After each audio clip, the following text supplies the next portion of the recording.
জামাত ইসলামীকে আওয়ামী লীগের মতো টেনে দিয়ে আপনারা স্রোতে ভেসে যাবেন।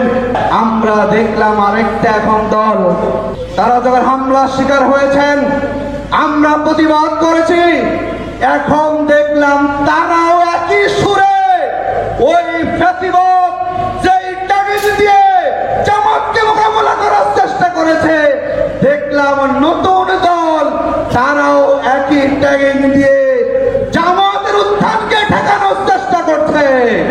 আমরা বলবো ভাইরা বন্ধুরা, রাজনীতি করতে আসছেন ওয়েলকাম, অভিজ্ঞতা নেন, বেশি বুঝার চেষ্টা করবেন না, জামাতকে রাজনৈতিক জ্ঞান দিতে যাবেন না। যদি জামাত ইসলামীকে আওয়ামী লীগের মতো টেনে দিয়ে নতুন প্রজন্মে যারা আপনারা নেতৃত্ব দিচ্ছেন যদি সেই কাজ করেন আপনারা স্রোতে ভেসে যাবেন। বেশি দিন রাজনীতি করার সুযোগ এই বাংলাদেশে আপনারা পাবেন না। সম্মানিত ভাই ও বন্ধুগণ, বাংলাদেশের ছাত্র জনতা ইতিমধ্যে ম্যান্ডেট দিয়েছে বিশ্ববিদ্যালয়গুলোতে, রাখছো প্রমাণিত হয়েছে বাংলাদেশের তরুণ প্রজন্ম আর পুরনো কোনো রাজনৈতিক বন্দোবস্তকে পছন্দ করে না। তারা আজকে প্রমাণ দিয়েছে আগামীর বাংলাদেশ হবে ইসলামপন্থীদের বাংলাদেশ।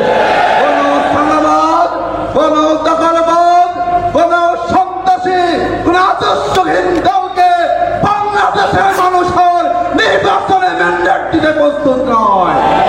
আমি শেষ দিকে এসে বলবো, আমাদের এই ঢাকা 11 সংসদীয় আসন একটি অবহেলিত আসন।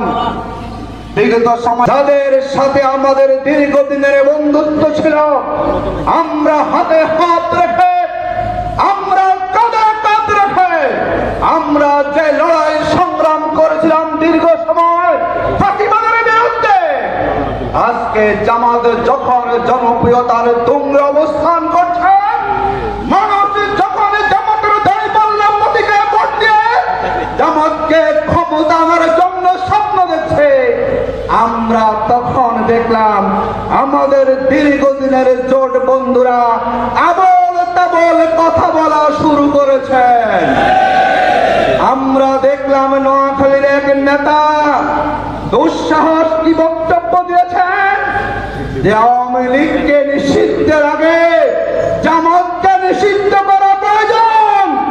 আমরা আজকের এই সমাবেশ থেকে বলবো, বুলু সাহেব দীর্ঘ 15 আঘাত করেছেন, আওয়ামী লীগের সাথে আঘাত করে ব্যবসা রক্ষা করেছেন, গ্রেপ্তার এড়িয়েছেন, আর এখন জামাতের বিরুদ্ধে কথা বলার দুঃসাহস দেখাচ্ছেন।